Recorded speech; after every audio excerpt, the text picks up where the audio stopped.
नमस्कार, आप देख रहे हैं खबरों का पंचनामा। मैं हूं आपके साथ परवीन शेख। हम लेकर आए हैं देश और दुनिया की 5 बड़ी खबरें, जिस पर चर्चा के लिए हमारे साथ स्टूडियो में मौजूद हैं कैपिटल टीवी के editor in chief doctor Manish Kumar. Sir, आपका स्वागत है। धन्यवाद। सबसे पहले एक नजर आज की टॉप हेडलाइंस पर। टैरिफ वॉर में पिछड़े डोनाल्ड ट्रंप भारत के खिलाफ 50% टैरिफ के फैसले से अमेरिका में मचा घमासान। पीएम मोदी बोले, भारत कभी नहीं झुकेगा। अलास्का में 15 अगस्त को डोनाल्ड ट्रंप और व्लादिमीर पुतिन की होगी मुलाकात। भारत के लिए काफी अहम है ये मीटिंग। यूक्रेन में भी सियासी हलचल तेज। संसद से सड़क तक एसआईआर और वोट चोरी पर विपक्ष का हंगामा। लोकसभा में नया आयकर बिल पास। कांग्रेस ने इसे बताया लोकतंत्र के साथ धोखा। जमीन घोटाले में ईडी का बड़ा खुलासा। रॉबर्ट वाड्रा ने गलत तरीके से कमाए 58 करोड़। कोर्ट में नई चार्जशीट दाखिल।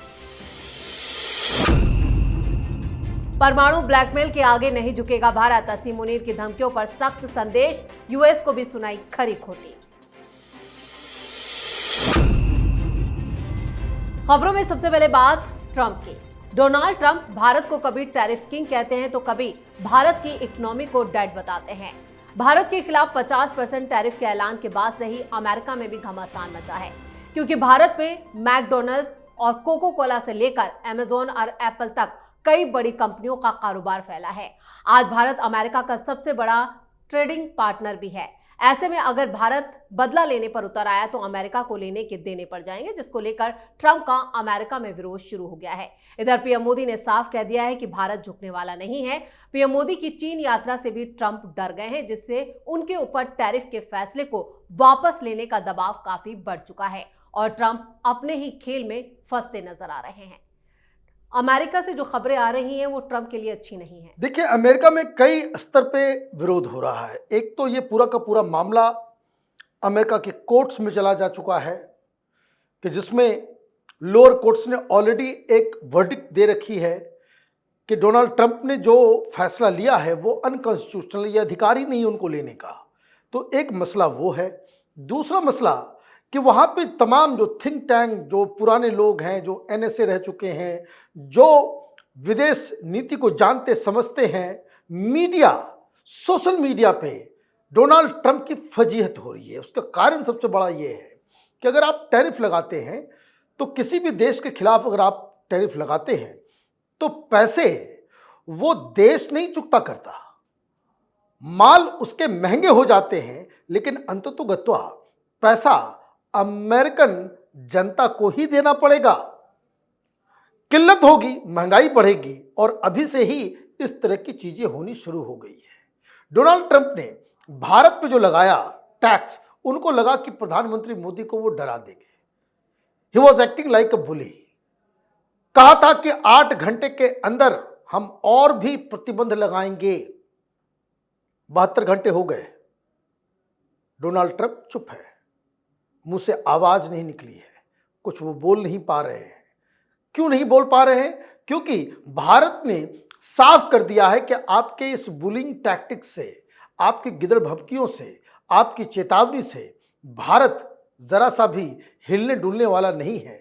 बल्कि भारत ने तो और भी कई सारे देशों को इकट्ठा करके, करीब 60 ऐसे देश हैं जो डोनाल्ड ट्रंप के इस टैरिफ नीति के खिलाफ लामबंद हो रहे हैं और प्रधानमंत्री मोदी उसे लीड कर रहे हैं। खबरों में अब बात ट्रंप पुतिन की मीटिंग की। राष्ट्रपति डोनाल्ड ट्रंप ने घोषणा की है कि वो यूक्रेन युद्ध पर शांति समझौते के लिए रूसी राष्ट्रपति व्लादिमीर पुतिन से जल्द मुलाकात करेंगे। इस बैठक का मकसद 3 साल से चल रही जंग को खत्म करने का रास्ता खोजना है। यह बैठक 15 अगस्त को अलास्का में होगी। पुतिन 2015 के बाद पहली बार अमेरिका का दौरा करेंगे। बातचीत का मुख्य एजेंडा यूक्रेन में शांति बहाल करना है। ट्रंप ने इस बात का संकेत दिया है कि समझौते में क्षेत्रों की अदला बदली शामिल हो सकती है। हालांकि यूक्रेन के राष्ट्रपति जेलेंस्की ने इस तरह के किसी भी प्रस्ताव का विरोध किया है, जिससे ट्रंप और पुतिन दोनों भड़क गए हैं। वहीं भारत ने ट्रंप और पुतिन की बैठक का समर्थन किया है। भारतीय मंत्रालय के प्रवक्ता रणदीप जायसवाल ने कहा है कि भारत रूस के साथ जो संबंध है वो स्वतंत्र हैं, उन्हें किसी तीसरे पक्ष की नजर से नहीं देखा जाना चाहिए। ये मीटिंग भारत के लिए कितनी अहम? देखिए, भारत के लिए बहुत इंपॉर्टेंट भी है, लेकिन पूरी दुनिया की नजर है। डोनाल्ड ट्रंप अपने आप को एक डीलर बताते हैं, है ना, वो डील मेकर है, लेकिन ये होता नजर नहीं आ रहा है। कारण डोनाल्ड ट्रंप एन केन प्रकार ये चाहते हैं कि ये युद्ध खत्म हो जाए। युद्ध खत्म तो हो जाएगा, लेकिन उसका क्या? जो 20 से 25% जमीन यूक्रेन का वो रूस ने कब्जा कर रखा है।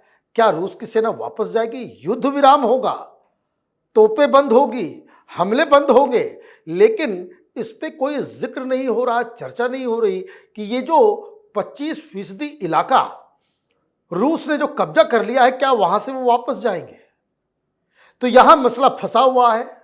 यूक्रेन की तरफ से कहा जा रहा है कि नहीं, वो हम इस चीज को नहीं मानेंगे अनटिल अनलेस वापस रूस जो है पूरे इलाके को छोड़ के जाए। ये होना बड़ा मुश्किल लग रहा है, लेकिन अगर शांति बहाल होती है तो ये एक क्रेडिट डोनाल्ड ट्रंप के पास जाएगा कि भाई आपने लोगों को बुला करके बिठा करके जो है चीज़ों को सॉर्ट आउट कर लिया, लेकिन ये डील होता दिख नहीं रहा है। जी, और खबरों में आगे का रुख करते हैं। विपक्ष के सांसदों ने संसद से सड़क तक जमकर हंगामा और बवाल काटा। बिहार एसआईआर और वोट चोरी के खिलाफ संसद भवन से चुनाव आयोग तक मार्च निकाला गया। पुलिस ने इन्हें रोका तो ये सभी सांसद धरने पर बैठ गए, जमकर नारेबाजी की, बैरिकेडिंग तोड़ी गई और पुलिस के साथ धक्का मुक्की हुई। लेकिन पुलिस ने इन संसद मार्ग पर ही इन सांसदों को रोक दिया। हंगामा करने पर पुलिस ने राहुल गांधी, प्रियंका गांधी वाड्रा, सपा प्रमुख अखिलेश यादव, संजय राउत समेत विपक्ष के 30 से ज्यादा नेताओं को हिरासत में लिया। कुछ देर बाद इन्हें पुलिस ने छोड़ दिया। वहीं संसद में विपक्ष के हंगामे के बीच सरकार का नया आयकर बिल 2025 लोकसभा में पास हो गया। इसके साथ ही नया टैक्स बिल भी पारित हुआ और आज सरकार ने न सिर्फ 2 बिलों को पास कराया, बल्कि राज्यसभा में गोवा विधानसभा एसटी रिजर्वेशन बिल के साथ ही 2 स्पोर्ट्स बिल और मणिपुर से जुड़े 3 विधेयक भी पेश कर दिए गए। विपक्ष हंगामा करता रहा, लेकिन संसद में काम होता रहा। संसद काम करने के लिए, हंगामा करने के लिए थोड़ी लोगों ने भेजा है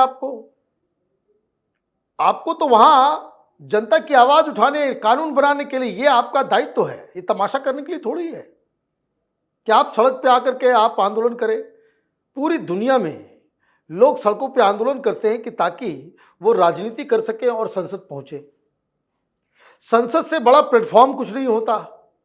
वहां आपको आवाज नहीं उठानी है, आपको इलेक्शन कमीशन के घर जाकर के इलेक्शन कमीशन के दफ्तर को घेरना है, वहां बैठ करके धरना प्रदर्शन करना है। संवैधानिक संस्था है।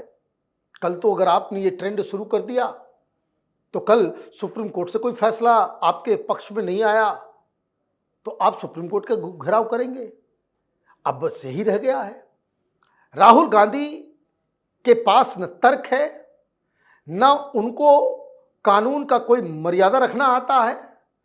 किस तरीके से चीज़ों को एक मैच्योर तरीके से आगे बढ़ाना है वो भी नहीं आता। आप इलेक्शन कमीशन को धमकी दे रहे हो कि ढूंढ ढूंढ के तुम्हारा इलाज करेंगे, हमारी सरकार आने दो। भाई आपकी सरकार तो कर्नाटक में है, आपने लगाया चोरी का आरोप कि वोट चोरी हो रही थी, वहां बहुत जो वोटर लिस्ट बने उसमें बहुत गड़बड़ियां पाई गई हैं। एफआईआर दर्ज कीजिए, आपकी सरकार है, लोगों को गिरफ्तार कीजिए।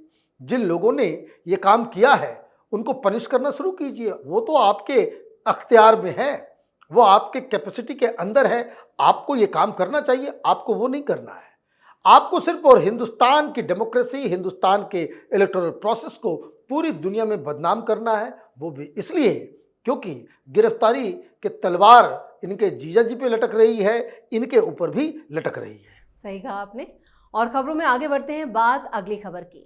राहुल गांधी के वोट चोरी हंगामा जब वो बवाल काट रहे थे, इस बीच उनके जीजा और कांग्रेस सांसद प्रियंका वाड्रा के पति रॉबर्ट वाड्रा पर ईडी का शिकंजा कसता जा रहा है।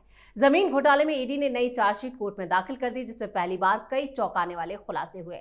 बड़ा आरोप है कि हरियाणा के गुरुग्राम में जमीन डील में भूमि का असली आकार बढ़ाकर दिखाया गया था और ये जमीन स्काईलाइट हॉस्पिटैलिटी प्राइवेट लिमिटेड ने ओंकारेश्वर प्रॉपर्टीज प्राइवेट लिमिटेड से 7.5 करोड़ रुपए में खरीदी थी, जबकि ये डील 15 करोड़ में हुई थी, जिसमें आधे हिस्से के तो दस्तावेज ही गायब कर दिए गए। बाद में ये जमीन स्काईलाइट ने डीएलएफ को 58 करोड़ में बेच दी थी। इस पूरे मामले में रॉबर्ट वाड्रा ने करोड़ों की काली कमाई की थी।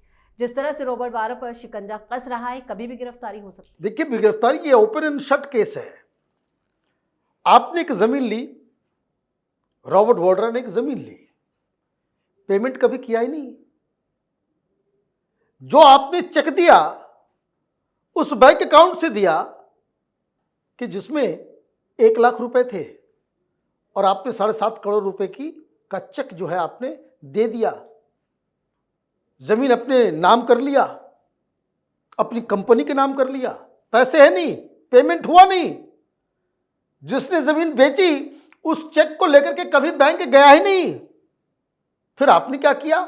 आपकी सरकार दिल्ली में भी थी, वहां हरियाणा में भी थी, उसका लैंड यूज आपने बदल दिया। अब वो कॉमर्शियल हो सकता है, वहां पे आप जो है बिल्डिंग्स बना सकते हैं। ये काम हुड्डा साहब की सरकार ने करके दे दिया। और जैसे ये हुआ फिर आपने 58 करोड़ रुपए में डीएलएफ वालों को बेच दिया। जब 58 करोड़ रुपए आए तब उसमें से 7.5 करोड़ रुपए इधर गए। अब ये मालूम चल रहा है कि जमीन भी छोटा, 15 करोड़ की डील हुई, मतलब कैश में पेमेंट हुआ। ये मनी लॉन्ड्रिंग का केस बन रहा है। और ईडी ये चार्जशीट जिसने दिया है, अगर इसको कोर्ट एक्सेप्ट कर लेता है तब तो इनकी गिरफ्तारी बिल्कुल तय है। बिल्कुल। खबरों के आखिर में बात मुनीर की। ऑपरेशन सिंदूर में मुंह की खाने के बाद पाकिस्तान बौखला गया है।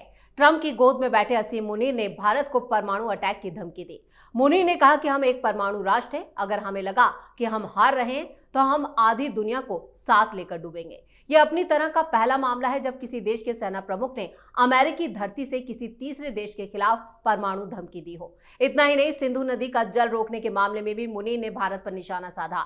उन्होंने कहा कि भारत ने सिंधु जल संधि को समाप्त कर दिया, जिससे 2.5 करोड़ लोग भूखे मर सकते हैं। हम भारत के बांध बनाने का इंतजार करेंगे और अगर जब वो ऐसा करेगा तो हम इसे 10 मिसाइलों से नष्ट कर देंगे। जिस पर भारत ने कहा है कि वो परमाणु धमकियों से नहीं डरता, बल्कि हम हर जंग के लिए तैयार हैं। भारत की तैयारी तो बहुत पहले से है। या लगता है कि अब पाकिस्तान को फिर उसकी शामत आ गई। भाई अमेरिका को मुबारकबाद कि टेररिस्टों को बुला करके, टेररिस्ट के आका को बुला करके आप न्यूक्लियर धमकी दिलवा रहे हो। डोनाल्ड ट्रंप जो है वो इतिहास में इस बात के लिए जाने जाएंगे कि इन्होंने व्हाइट हाउस में टेररिस्टों के साथ मिलके वहां पे लंच किया। रही बात इनकी धमकी की, तो ये तो धमकी बहुत दिनों से देते आ रहे हैं। तो कांग्रेस की सरकार तो यहां है नहीं कि आपकी धमकी में जो है वो आ जाए। इतना छोड़ दो, फिर से किसी आतंकी घटना को अंजाम दो ना, तुम्हारे पूरे खानदान को नाप दिया जाएगा। ये तैयारी है। क्या कर लिया तुमने? घुस के मारा हिंदुस्तान में। और रही बात न्यूक्लियर थ्रेट, वो तो मोदी ने इस ब्लैकमेलिंग को सदा के लिए खत्म कर दिया। और जो डैम के ऊपर मिसाइल मारने की बात कर रहे हो, तो भाई सिंधु, झेलम और तुम्हारा चेनाब, ये तो पाकिस्तान का अधिकार है उसके ऊपर। हमने बना दिया है सलाल डैम, हाँ, बगलीहार डैम। जरा नजर उठा करके देख के एक बार बता दो, एक मिसाइल उधर मार के दिखा दो। ये पाकिस्तान के लोगों को पागल बना रहा है। पाकिस्तान की जनता को ये पागल बना रहा है कि इस तरह की बातें अमेरिका से जाकर के मैं कह दूं तो ये जो 14 अगस्त को ये जो बवाल मच रहा है, इमरान खान के समर्थक जो सड़कों पे आ रहे हैं, उनके अंदर पाकिस्तान के प्रति देशभक्ति की भावना जगेगी कि इंडिया से बड़ा खतरा है, ये है वो है। हिंदुस्तान ने बहुत ही डाउन प्ले किया है उसके इस बयान को। इस तरह का पागलपन वाला बयान इसने पहले भी दिया था जब पहलगाम का हमला करवाया इसने। अब फिर इस तरह की बेहूदी बातें कर रहा है। पाकिस्तान हिंदुस्तान के इस कहर को इस बार वो बर्दाश्त नहीं कर पाएगा। इस तमाम जानकारी के लिए और सटीक विश्लेषण के लिए आपका बहुत बहुत धन्यवाद। धन्यवाद। खबरों का पंचनामा में आज के लिए इतना ही। देश और विदेश की बाकी खबरों और उनके सटीक एनालिसिस के लिए देखते रहिए कैपिटल टीवी। वीडियो को लाइक करें, शेयर करें और कैपिटल टीवी को सब्सक्राइब जरूर करें। धन्यवाद।